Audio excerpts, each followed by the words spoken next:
A porta automática se abriu como quem não espera nada além de mais uma manhã normal. Daniel Grayson entrou com a calça jeans gasta, jaqueta que já viu dias melhores e um rosto sem o brilho da etiqueta executiva. Nada para denunciar o sobrenome estampado na parede atrás do balcão. O piso refletia as luzes fluorescentes com uma palidez cansada. A loja cheirava a café frio e papelão, com um toque de verniz antigo. Havia um silêncio que não parecia natural, preso entre corredores de produtos mal alinhados e placas inclinadas. Ele caminhou devagar, sentindo a loja como se fosse um lugar que ele conhecia apenas de relatórios e reuniões. Ali dentro, o ritmo era outro. Os funcionários se moviam com o automatismo de quem cumpre um turno. Os clientes, poucos, passavam como figuras deslocadas. Nada de sorrisos fáceis, nada de cumprimento. Ninguém o reconheceu. Não era para reconhecer. Era justamente assim que ele queria. No fundo, perto do caixa, uma mulher apoiava o rosto nas mãos, como quem tenta conter um rio. Kendra enxugava os olhos com a parte interna do pulso, respirações curtas, quase escondida atrás de uma pilha de recibos. Havia uma ficha velha de desconto presa ao balcão, moedas espalhadas dentro de uma pequena bandeja e um bilhete dobrado que dizia: "Não deixe ninguém ver". A cena teria passado despercebida por um executivo que nunca pisasse no chão de loja. Mas para Daniel, aquilo cortou como faca, um microcosmo de coisas erradas. Troy, o gerente, estava ali perto. Ombros largos, voz com a cadência de quem passou anos ordenando e raramente sendo questionado. Ele falou alto o suficiente para que a tristeza no rosto de Kendra parecesse ainda mais frágil. "Você já atrasou 2 fechamentos este mês. Não dá para confiar", disse Troy, como se estivesse enumerando defeitos de um produto, não de uma pessoa.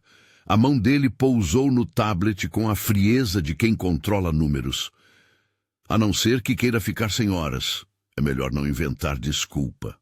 Kendra ergueu a cabeça, tentou formar um sorriso que não chegou aos olhos.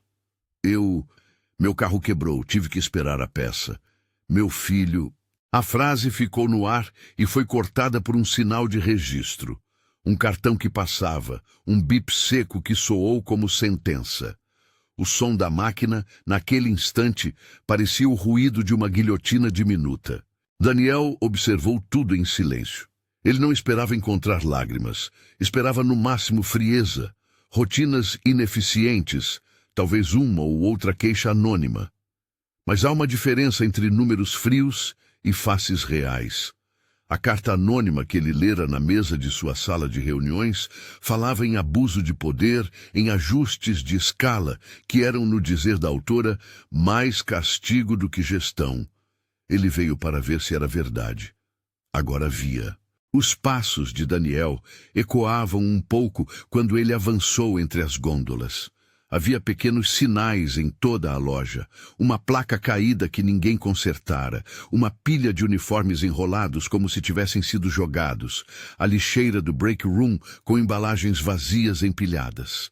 Cada detalhe era um lembrete de negligência, mas o que mais o atingia era o silêncio cúmplice. No corredor próximo ao depósito, Marcos enfiou uma sacola de loja no carrinho e desviou o olhar.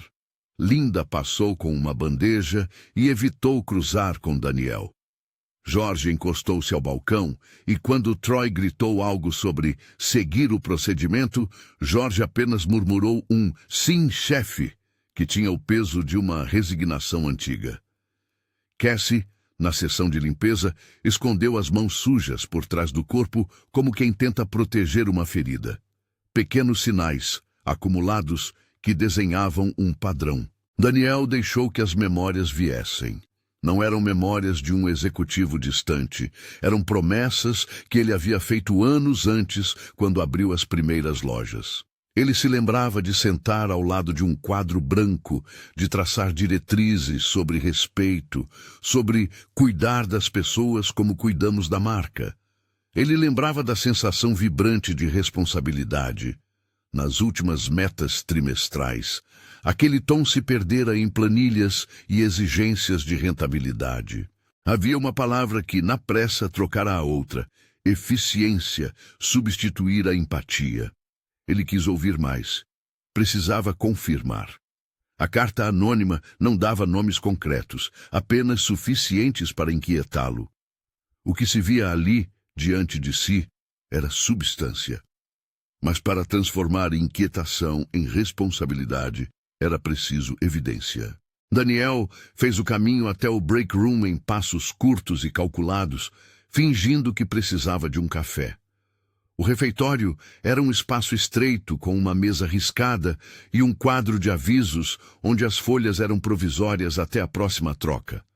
Ali, alguém deixou um bilhete grudado. Para ajudas, falar com Troy. Um detalhe que soou como ironia amarga. Do canto, onde a máquina de café fazia barulho intermitente, veio uma voz baixa. Era Kendra, falando com Marcos, num tom que era ao mesmo tempo confissão e súplica. Não sei como vou pagar o conserto, Marcos. Ainda tenho o gás para o trabalho. Não tenho nem para levar o menino à escola. E se eu perder mais horas? Marcos desviou os olhos. O rosto dele mostrava a frustração de quem também carrega dívidas, mas que aprendeu a esconder. Ele passou uma mão pelo rosto, como se a própria pele fosse um mapa de cansaço.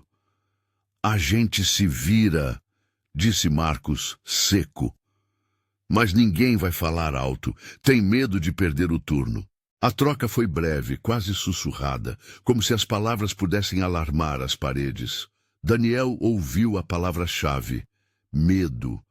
Não era apenas uma falha de gestão. Havia uso de poder para moldar comportamento. Medo como ferramenta. Ele não fez cena. Não abria seu crachá, não puxava a placa com seu sobrenome. Havia um modo certo de agir, pensou. Puxar o verniz e expor tudo em público poderia humilhar pessoas que já vinham sendo humilhadas. Ele precisava de dados, precisava de padrões, precisava de provas que explicassem como e quando as horas eram cortadas, se era uma necessidade operacional ou uma prática deliberada. No escritório dos fundos, uma porta entreaberta dava acesso a terminais de suporte. Usuários de alto nível tinham procedimentos para emergências. Era algo previsto para o dia em que uma loja precisasse de intervenção técnica imediata. Daniel tinha a chave daquele departamento na mesa do CEO pelo simples fato de manter a cadeia de comando funcional em crises. Usar a conta de suporte não era intrusão, pensou. Era ativar um mecanismo legítimo em nome da responsabilidade. Ele entrou, sentando-se diante de um terminal com a tela que exibia a interface que a maioria dos funcionários nunca via. O cursor piscava. Com dedos firmes, ele acessou o sistema de escalas e registros de ponto usando a conta técnica de emergência. Nada dramático. Protocolos, senhas de contingência, registros de auditoria que mostravam quem entrou e quando. Havia controles ali justamente para assegurar transparência. Ao puxar os relatórios da última média trimestral, o que Daniel encontrou foi uma sequência de decisões que não pareciam acidentais. Em uma planilha, as horas de Kendra caíam de forma irregular. 32 horas uma semana, 24 na próxima, 18 depois. Não havia padrão de faltas que justificasse isso. Ao lado, notas curtas, escritas com a pressa de quem não quer deixar rastro. Ajuste, comportamento, reduzir para teste, priorizar confiança. Palavras frias que descreviam pessoas. Mais além, um filtro no sistema mostrava marcações internas, etiquetas usadas por Troy e por 2 supervisores próximos. Entre elas, havia variações que soavam como verdictos. Não confiável, altamente flexível, precisa adaptação. O que um sistema deveria usar para classificar performance estava sendo usado como rótulo para controlar vidas. E como se não bastasse, os bônus e os intervalos extras eram concedidos com uma mão generosa àqueles que raramente questionavam ou que tinham proximidade com Troy. Daniel deslizou pelos documentos, sentindo uma pontada de constrangimento. Ele reconheceu nas notas a lógica de uma administração infantilizada, transformar horas em moeda de obediência. Não era apenas cortar custos, era moldar comportamento, abusar de uma ferramenta de gestão, transformando vidas em métricas de conformidade. Ele precisava marcar datas e nomes. Abriu um relatório detalhado por funcionário. Kendra, anotações de corte nos dias em que solicitou folgas para levar o filho ao médico, justificativas vagas de não essencial.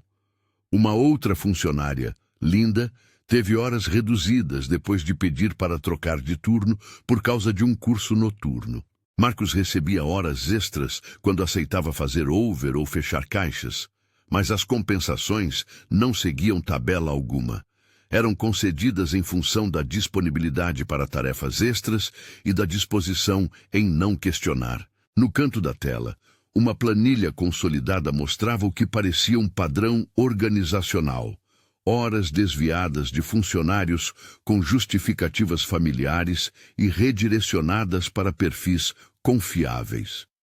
Havia uma diferença de 5 a 10 horas por semana, repetida, que somava no fim do mês um impacto real na renda das pessoas. Era trabalho invisível que, somado, formava uma diferença salarial que poderia custar contas pagas ou não pagas. Enquanto analisava, Daniel sentiu a urgência truncar a respiração. As células da planilha, frias e brancas, transformavam-se em rostos. Ele passou o dedo pela tela, tentando não deixar a sala de reuniões se sentir menor. Um trecho de um e-mail interno apareceu na sequência. Não algo formal, mas um memorando curto. Reajustar escalas para cobrir picos. Priorizar funcionários com maior disponibilidade. Assinado por Troy e por um supervisor regional. Embaixo, uma linha adicionada quase como um comentário. Evitar riscos com funcionários que pedem constantes ausências. A linguagem roteirizava a exclusão.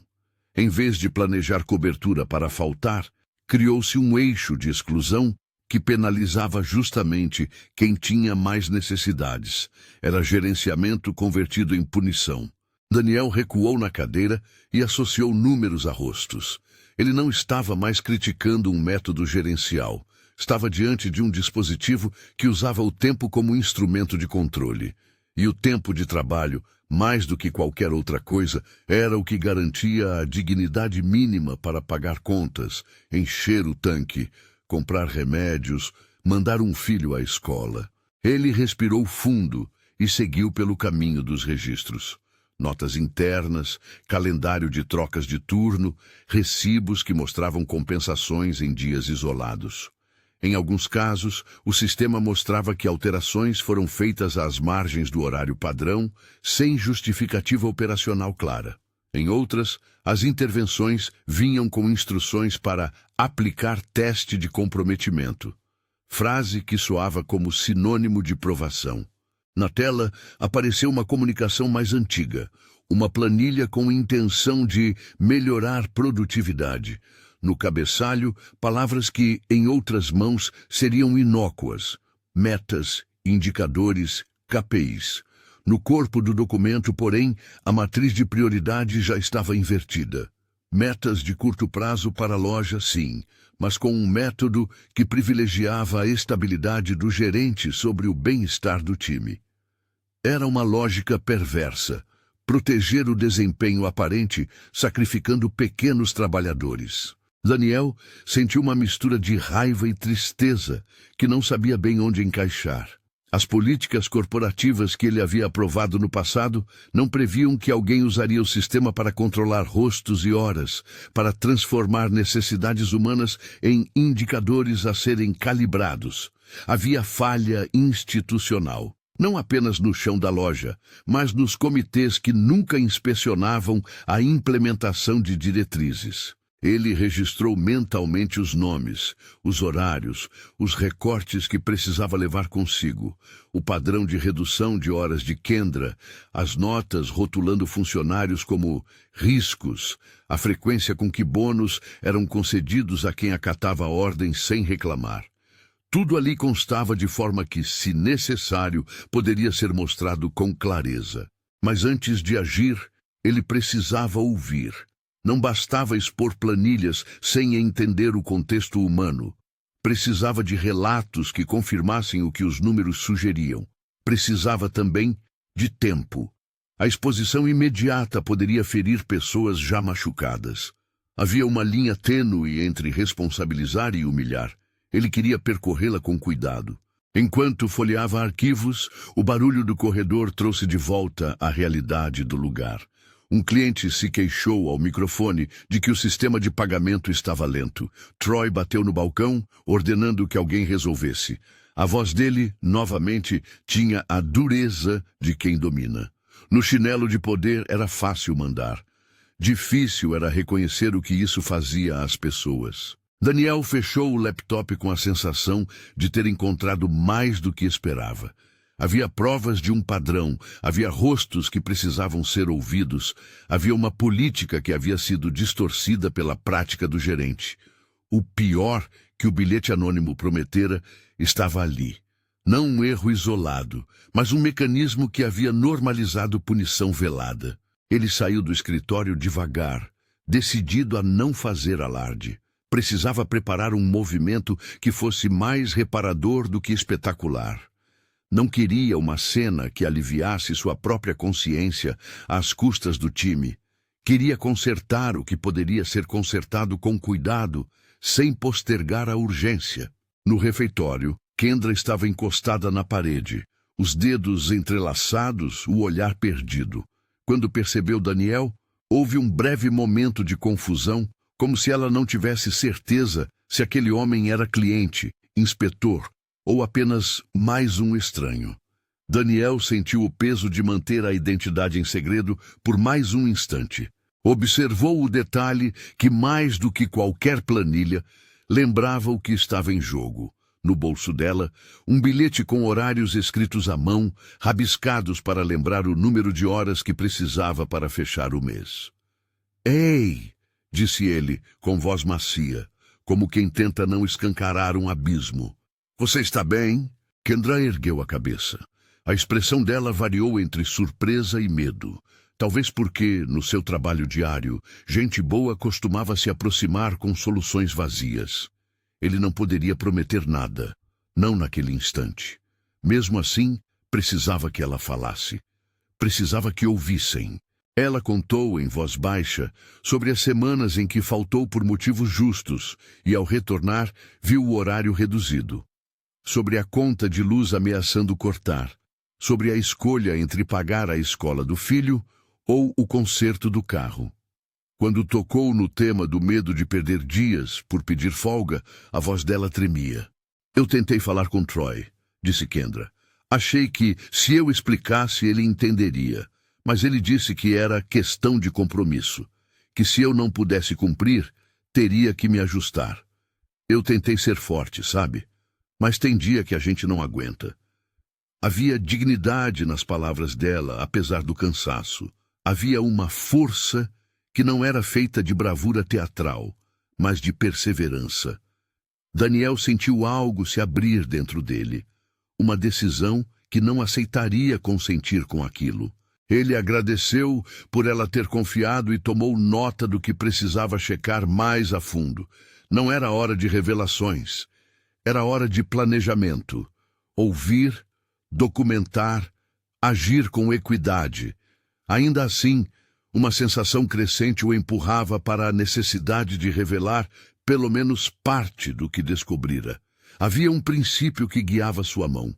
Não se tratava de sensacionalismo, mas de responsabilidade. Do outro lado do refeitório, Troy ergueu a cabeça ao ouvir vozes mais altas.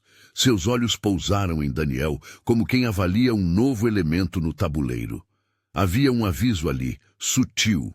Não perdia o controle fácil. Ele se aproximou, a postura reta, as mãos nos bolsos. Nosso cliente quer atenção, chefe, disse Troy, num tom que era cumprimento e acusação.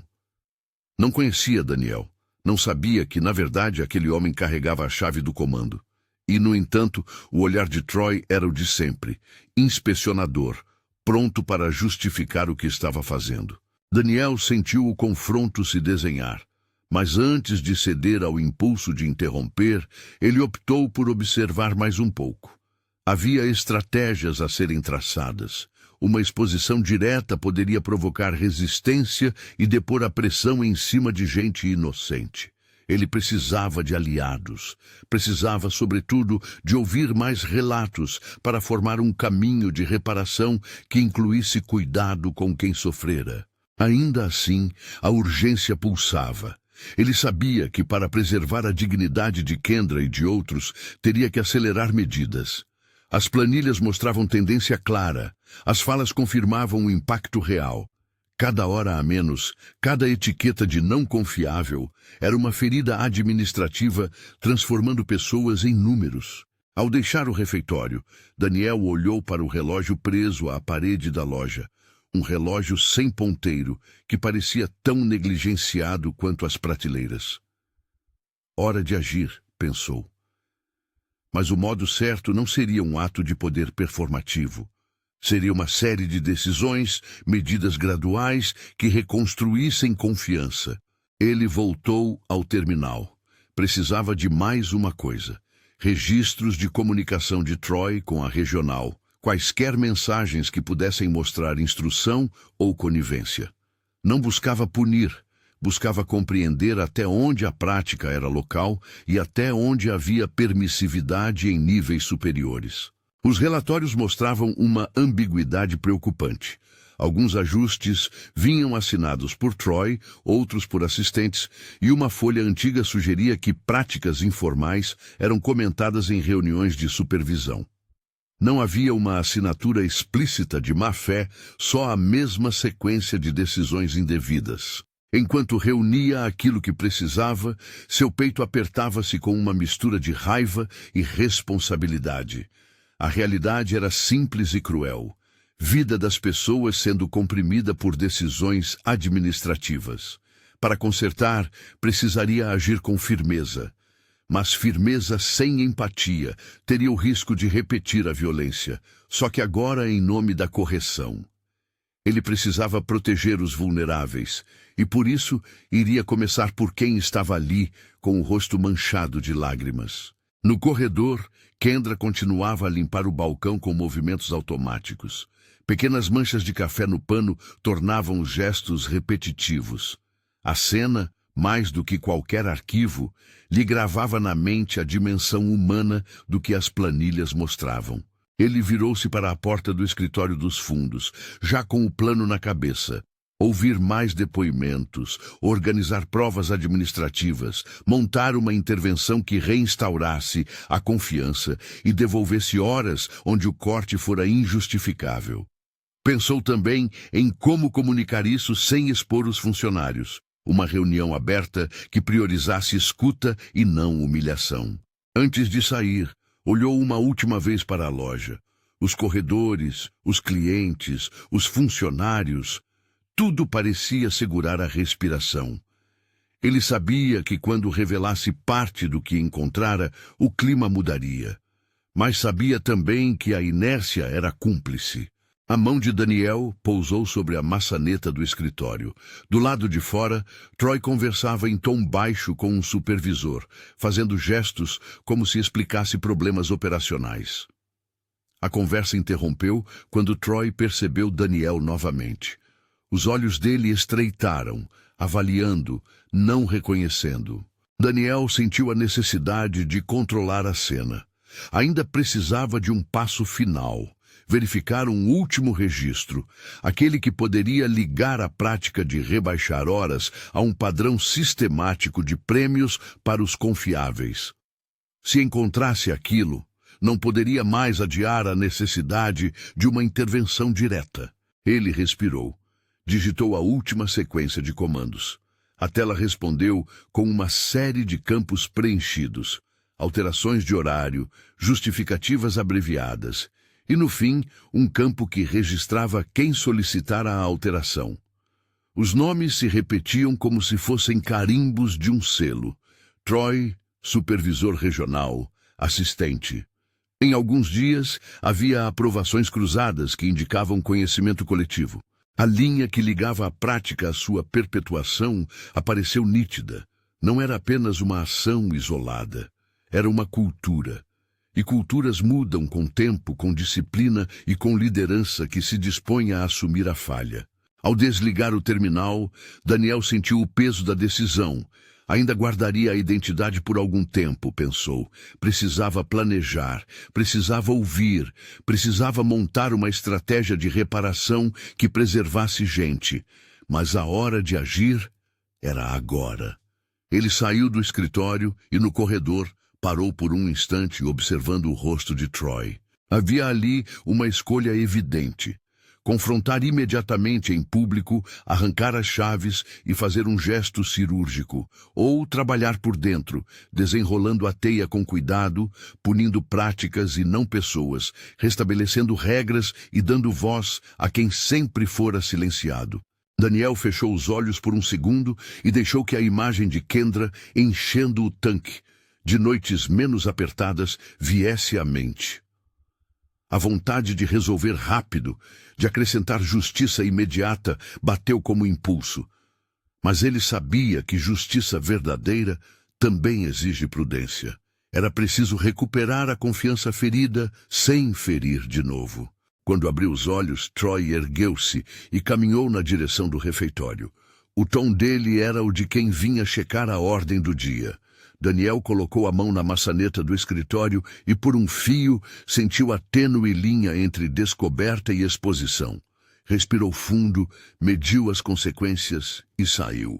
Não para confrontar com as planilhas em punho, mas para começar a construir um passo a passo que devolvesse dignidade àqueles rostos. Ele cruzou o espaço por entre gôndolas e clientes com a mesma calma que o havia trazido até ali. No caminho, marcou mentalmente os nomes, os horários, as conversas. Sabia que o que vinha a seguir exigiria mais do que palavras. Exigia um ajuste institucional que talvez começasse com a remoção das chaves de Troy, mas não terminasse aí.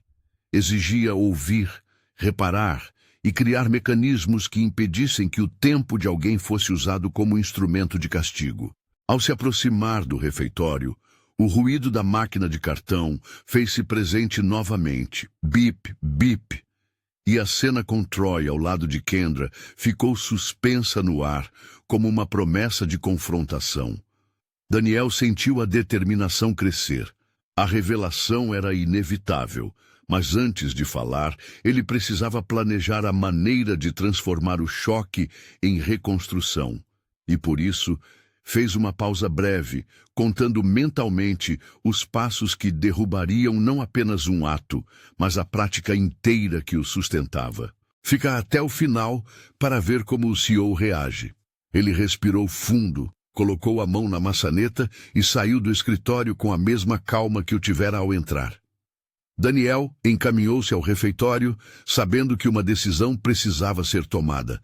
Não uma catarse, não um espetáculo de autoridade, mas um ato responsável que devolvesse dignidade sem expor ainda mais os feridos.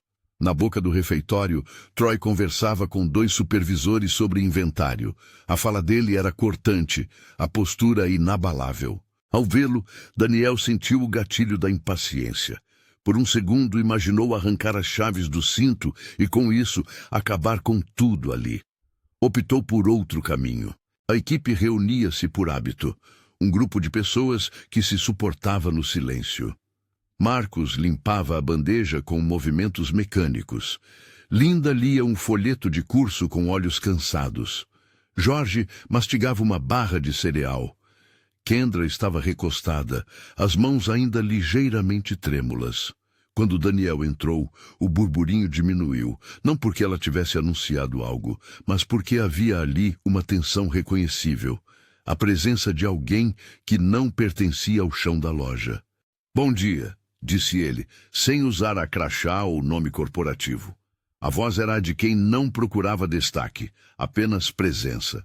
Troy ergueu a cabeça e fixou-o um instante, avaliando. Havia, naquela avaliação, o desprezo de quem julga desconhecidos. Daniel manteve o olhar firme e continuou. Preciso falar com todos vocês por alguns minutos. É importante. A ordem não veio como imposição. Por algum motivo, o refeitório aceitou. Talvez a honestidade no tom, talvez a urgência que as mesas viviam há meses. Reuniram-se ao redor como quem aceita uma convocação improvisada. Alguns olharam um para o outro, surpresos. Outros aguardaram a falha, esperando o espetáculo. Daniel acomodou-se numa cadeira improvisada e, sem anunciar cargo ou culpa, começou pela confissão que queria fazer. Não para se absolver, mas para abrir espaço à reparação. Não vim aqui para punir, disse.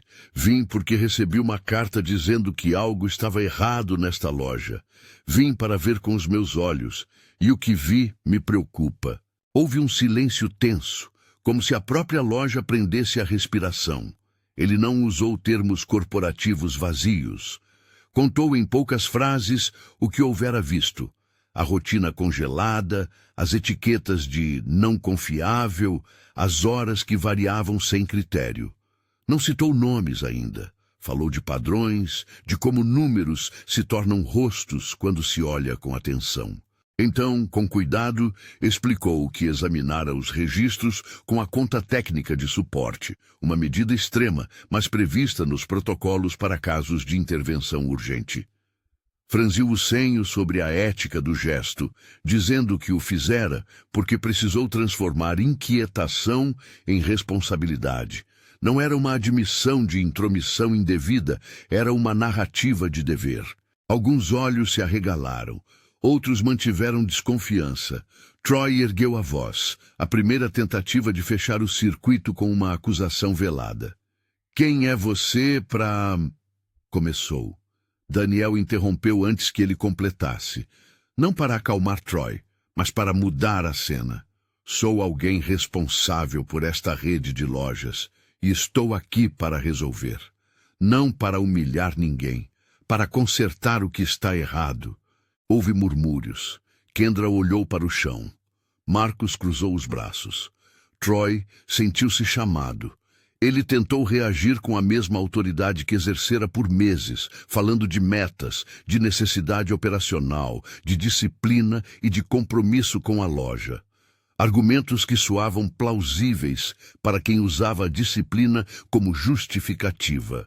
Daniel, então, pediu que Troy explicasse publicamente os critérios usados para alterar horas, não como um interrogatório feroz, mas solicitando transparência. Troy, no começo, falou de necessidade de cobrir picos e de ferramentas para melhorar produtividade. As explicações colavam em parte. Havia picos de movimento, havia faltas, e por isso a prática do ajuste de escala podia parecer razoável em superfície. Mas Daniel trouxe o que comprovava a má prática. Registros que mostravam padrões, exemplos de cortes temporários ligados a pedidos de folga por motivos familiares, notas com termos que rotulavam pessoas. Ele mostrou as evidências com simplicidade, uma série de planilhas, relatórios de alterações e prints de memorandos internos. Não foi um gesto para envergonhar. Foi uma apresentação factual. Os documentos colocados discretamente sobre a mesa deixaram ver a realidade que muitos já sentiam na pele. Havia claramente decisões tomadas por critérios que não se alinhavam com o quadro de necessidades operacionais. A cultura subalugara o tempo das pessoas como moeda de obediência. Troy ouviu, depois viu, depois tentou minimizar. Chamou de ajustes normais, testes de comprometimento. Disse que os relatórios eram necessários para manter a loja viva. Por baixo das palavras, a centroafirmação.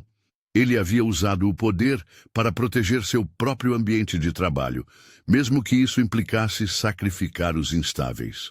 Daniel não respondeu com fúria. Respondeu com responsabilidade. Pediu a Troy as chaves da loja. Não havia cinematicidade no gesto. Ele pegou as chaves com a mesma firmeza prática com que um médico usa luvas. Não anunciou uma demissão, nem um castigo público. A proposta de Daniel era concreta e proporcional. Troy seria afastado temporariamente da função de supervisão direta da escala, enquanto uma auditoria das práticas de gestão fosse conduzida. Haveria treinamento obrigatório, revisão das métricas e a instalação de canais seguros para que funcionários pudessem reportar abusos sem medo de retaliação. Ele explicou que responsabilidade exigia processos, não espetáculos. O rosto de Troy endureceu. Houve protestos. Ele recordou suas realizações, tentou invocar números de vendas, metas alcançadas, mas as evidências contavam outra história. Havia práticas que corroíam o tecido humano do time. Daniel propôs uma saída onde Troy não fosse simplesmente expulso, mas responsabilizado de forma profissional, deslocado para funções de back-office com supervisão, obrigado a participar de um programa de requalificação gerencial. A transição seria digna, mas firme. A mensagem precisava ser clara. Poder sem responsabilidade não seria tolerado. Então veio a parte humana que Daniel queria priorizar, a restituição. Ele olhou para Kendra e disse simples e direto: Kendra, você tem mantido a loja funcionando há meses com dignidade. Sei o suficiente para entender que você merecia tratamento diferente. Quero oferecer a você a responsabilidade de assistente de gestão. Não para que resolva tudo sozinha, mas para que tenha voz nas escalas, nas decisões de cobertura e em um canal direto para queixas. Vamos reconstruir isso juntas. O reconhecimento caiu como uma onda. Kendra tremeu, fechou os olhos por um segundo e balançou a cabeça, num misto de incredulidade e medo. Aceitar significava enfrentar Troy, administrar colegas, responder por decisões que nunca tomou e, acima de tudo, carregar a esperança de que as coisas poderiam melhorar.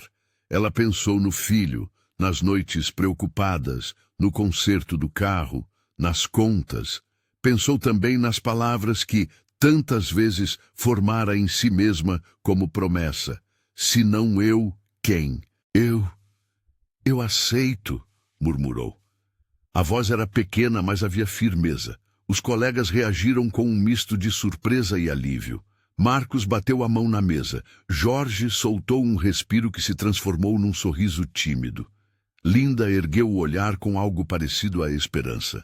Não foi uma vitória triunfal, foi o início de uma mudança em que as pessoas se sentiam, pela primeira vez em meses, vistas. Daniel, então, detalhou passos iniciais, práticos e mensuráveis, que procuravam reparar sem iludir. Vamos revisar todas as escalas das últimas 8 semanas.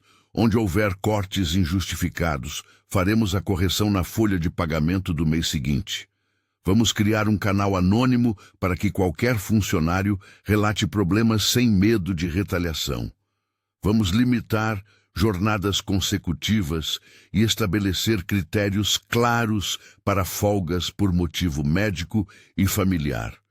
E faremos isso com comunicação aberta, para que ninguém seja surpreendido. As promessas vinham com cautela realista.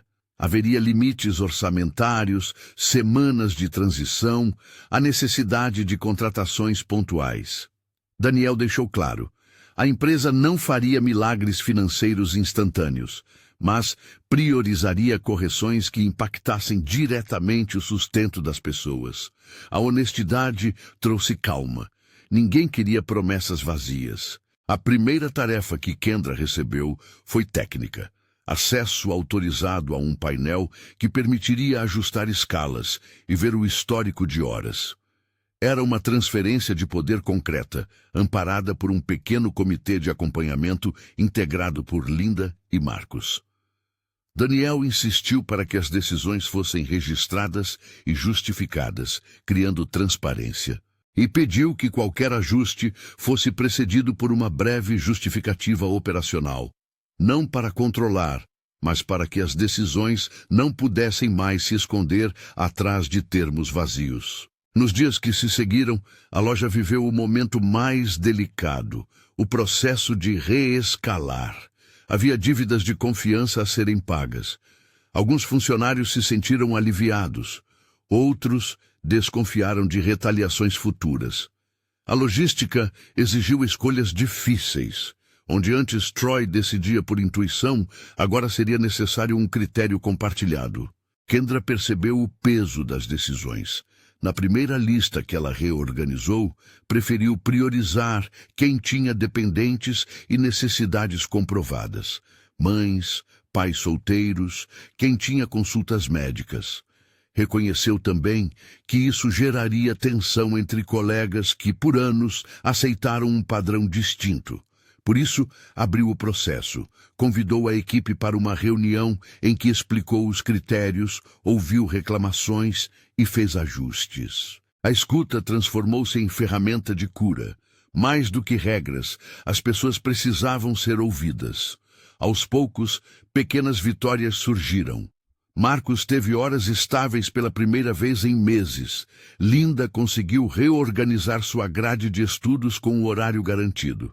Jorge, que sempre aceitara turnos noturnos por medo de pedir mudança, conversou com Kendra e pediu redução de noturnos para cuidar da saúde. Foi atendido. A cada ajuste, um pequeno alívio financeiro se traduzia em coisas concretas. Uma fatura paga, um remédio comprado, um descanso a mais. Houve resistência, claro.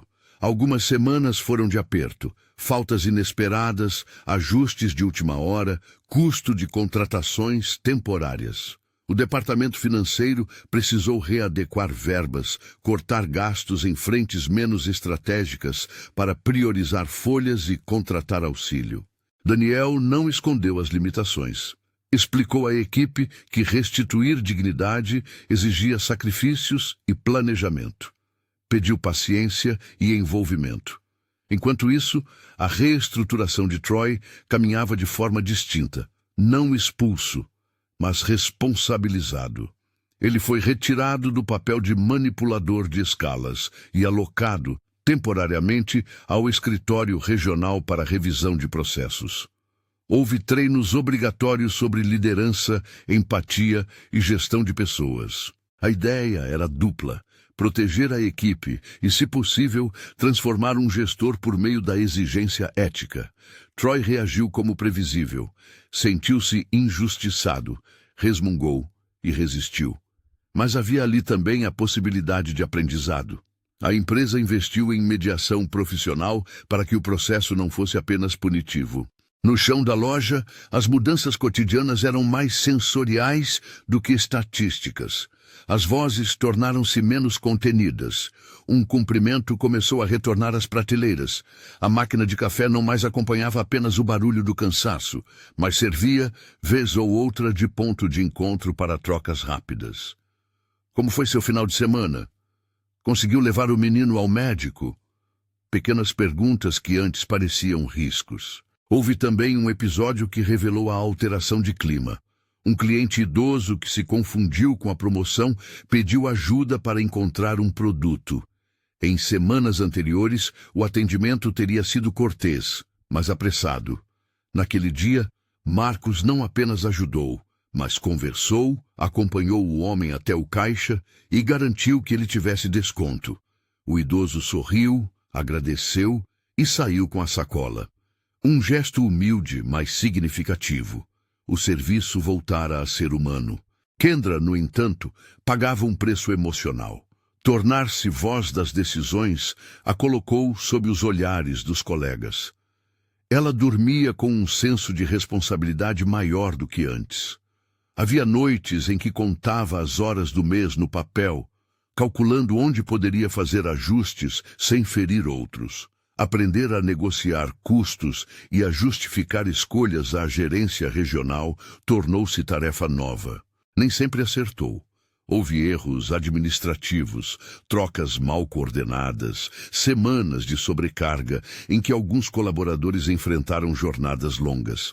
Cada erro exigiu admissão rápida e correção. A liderança de Daniel, por sua vez, não foi feita de aparições repentinas. Ele reaparecia na loja em horários diferentes, sem grande anúncio, e permitia que as mudanças fossem avaliadas no tempo real. Às vezes, assistia de longe, observando uma conversa entre Kendra e um colega. Outras vezes, parava para ouvir sugestões e reclamações. Sua postura era de quem tinha de assumir a responsabilidade corporativa pela cultura que permitira surgir, e não de quem vinha buscar holofotes. Foram semanas de transição, de testes e de pequenos ajustes técnicos. Atualização de sistemas para registrar justificativas de escala, definição de políticas que priorizassem encargos por cuidado familiar e criação de um caixa de emergência limitado para ajudar em casos extremos onde o corte de horas já havia comprometido urgentemente o sustento. As correções na folha de pagamento aconteceram com atraso de 1 mês. Processar reversões em massa exigiu conferências e ajustes contábeis. Isso gerou tensão. Prometeram a restituição, mas alguns tiveram de esperar para ver o dinheiro no contra-cheque. A espera foi incômoda, mas transparente. Daniel explicou os prazos e fez questão de manter a comunicação. Ao mesmo tempo, a empresa iniciou um processo de auditoria interna nas práticas de gestão de todas as lojas regionais.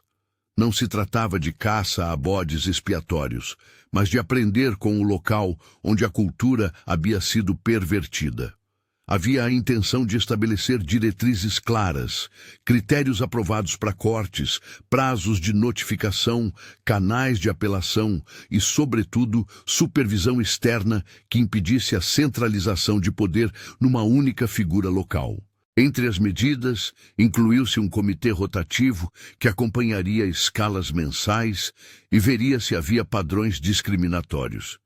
O processo foi doloroso para alguns. Alguns gerentes resistiram, outros celebraram. Era natural. Mudar cultura corporativa significa confrontar hábitos e interesses. Daniel reconheceu isso em reuniões com a diretoria. O custo de consertar podia ser maior no curto prazo, mas a sustentação a médio prazo redundaria em lojas mais estáveis, menor rotatividade e uma reputação que não se comprava apenas por marketing. Havia aqui uma visão pragmática. Dignidade e sustentabilidade podiam convergir. Na vida pessoal de Kendra, o impacto foi tangível. Numa tarde chuvosa, com o trabalho mais organizado e a folha de pagamento já com as correções processadas, ela deixou a loja com o coração mais leve. No carro, seu filho cochilava no banco traseiro. Os olhos inchados pela chuva ou pelo sono não importa. Na bomba de combustível, suas mãos hesitaram por um momento, ainda acostumadas a calcular cada centavo. Mas o posto aceitou o cartão, e ao sair, ela viu o nível da gasolina subir sem a sufocante preocupação que a acompanhara meses antes. Fez uma pausa, olhou para o filho adormecido e sorriu. Não foi um momento de triunfo triunfalista. Foi um sopro de alívio. Ali, no volante, Kendra sentiu que a prioridade de alguém em uma sala de comando havia mudado. Seu alívio era um lembrete. Políticas tocam vidas. A loja continuou a respirar de forma diferente. Passaram algumas semanas desde a intervenção inicial. A equipe ajustava-se às novas regras. Marcos começou a traçar planos pequenos. Uma viagem de fim de ano com a família que antes parecia impossível. Linda terminou o curso noturno que lhe abriria novas oportunidades. Jorge conseguiu tutela médica e, com uma folga garantida, cuidou melhor da saúde. Cassie, que sempre evitara falar, encontrou no canal anônimo a coragem para relatar um episódio de intimidação menor que resultou numa conversa mediada. Os microgestos somaram-se em confiança. Do lado corporativo, Daniel redigiu um memorando que, desta vez, não foi mais um documento retórico, mas um comprometimento público com mudanças práticas. Havia nele medidas de acompanhamento, um cronograma e indicativos de avaliação. Mais importante, havia palavra de que práticas que transformassem tempo em punitiva moeda de emprego seriam abolidas e substituídas por critérios justos de cobertura. A comunicação foi clara, errara-se, repararia-se. O percurso, contudo, não apagou tudo. Havia sequelas de meses de medo. Alguns funcionários mantinham o hábito de baixar o olhar ao falar. Outros demoravam a manifestar opinião. O processo de restauração seria longo, mas agora havia um plano e pessoas dispostas a fazê-lo. Daniel o sabia. Não queria que a história fosse contada como um ato heróico unilateral, mas como o momento em que uma decisão madura tomou responsabilidade por uma cultura que permitira violências sutis. Com o tempo, Troy passou por sessões de requalificação. A trajetória dele foi ambígua. Algumas sessões mostraram sinais de aprendizado, outras, resistência. A empresa o alocou para um setor que não envolvia poder direto sobre escalas por um período de 6 meses, com metas claras de evolução comportamental. Ninguém o humilhou, ninguém o exilou. Esse equilíbrio entre consequência e oportunidade foi parte da postura de Daniel. Evitar a espetacularização punitiva e, ainda assim, responsabilizar. Em poucas ocasiões, Troy procurou Kendra para pedir desculpas. Palavras curtíssimas, por vezes mais defensivas do que sinceras. Em outras, com um traço de compreensão que demorava a surgir. O processo de reconstrução entre ambos foi lento, composto por conversas mediadas e acordos práticos. Na loja, a placa caída foi consertada por um grupo de funcionários numa tarde em que ninguém mandou. Era um gesto simbólico, arrumar o que estava desajustado. A limpeza ganhou vigor. Um cartaz simples, destinado a lembrar os critérios de escala, foi pendurado no quadro de avisos junto ao calendário. Não eram medidas grandiosas, mas sutis sinais de que a cultura havia sido tocada. Daniel, ao final de um dia longo, ficou no carro observando as luzes da loja apagarem. Não buscava autopromoção. Buscava a confirmação de que o processo iniciado não terminaria num tiro de efeito. Viu Kendra saindo à rua com seu filho, o rosto mais calmo. Lembrou-se das promessas costumadas que havia feito anos antes e, desta vez, sentiu que ao menos começara a reconquistá-las. Meses depois, quando os relatórios mostraram queda na rotatividade e leve melhora em indicadores de satisfação dos colaboradores, não foi dado um anúncio triunfal. Houve sim uma reunião com a equipe em que se celebrou o esforço conjunto e onde Daniel fez questão de agradecer àqueles que se expuseram para transformar a realidade do lugar. Kendra falou por alguns minutos, com clareza e humildade, contando como ajustar horários, ouvir e negociar mudara o dia a dia. Não foi uma fala para a história, foi para as pessoas ali presentes.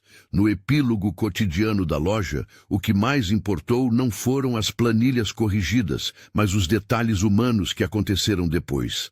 A mãe que pôde comprar leite sem se endividar, o filho de Kendra iniciando a escola com uniforme completo. Um colega que, ao sentir-se doente, pediu folga sem medo de perder horas. Conversas francas no refeitório, sem a atmosfera de vigilância. A empresa instituiu um canal de feedback contínuo e um comitê de revisão de práticas, formado por funcionários de diferentes lojas, para evitar que decisões centralizadas ficassem sem fiscalização. A história não teve um final limpo. Houve momentos de retrocesso. Um mês com vendas baixas, que impôs cortes em programas de bonificação, discussões internas sobre prioridades e uma necessidade constante de ajuste entre eficiência e humanidade. Mas a mudança mais dura, a da cultura, começou a operar com lentidão e persistência. Numa noite em que a chuva batia leve sobre o toldo da loja, Daniel passou pela entrada, observou as prateleiras, ouviu o riso contido no refeitório e viu Kendra colocando a placa do turno da semana. Ela sorriu de leve ao vê-lo e acenou. Ele não entrou para um discurso, passou apenas para agradecer. Era um agradecimento simples, sem holofotes, por aceitarem a responsabilidade de mudar, por suportarem os dias difíceis e por acreditarem que uma loja é, antes de tudo, um conjunto de vidas. Enquanto caminhava para o carro, lembrava-se da carta anônima que o trouxera àquele lugar. Pensou em quanta responsabilidade um líder carrega quando seu nome está ao lado da marca. Pensou também que a posição supõe a vigilância contínua, não apenas auditorias esporádicas, mas um olhar que busca pessoas, não só resultados. O papel do guardião, concluiu, é cuidar da dignidade tanto quanto do lucro. No fim, a loja não voltou a ser a mesma de antes, felizmente.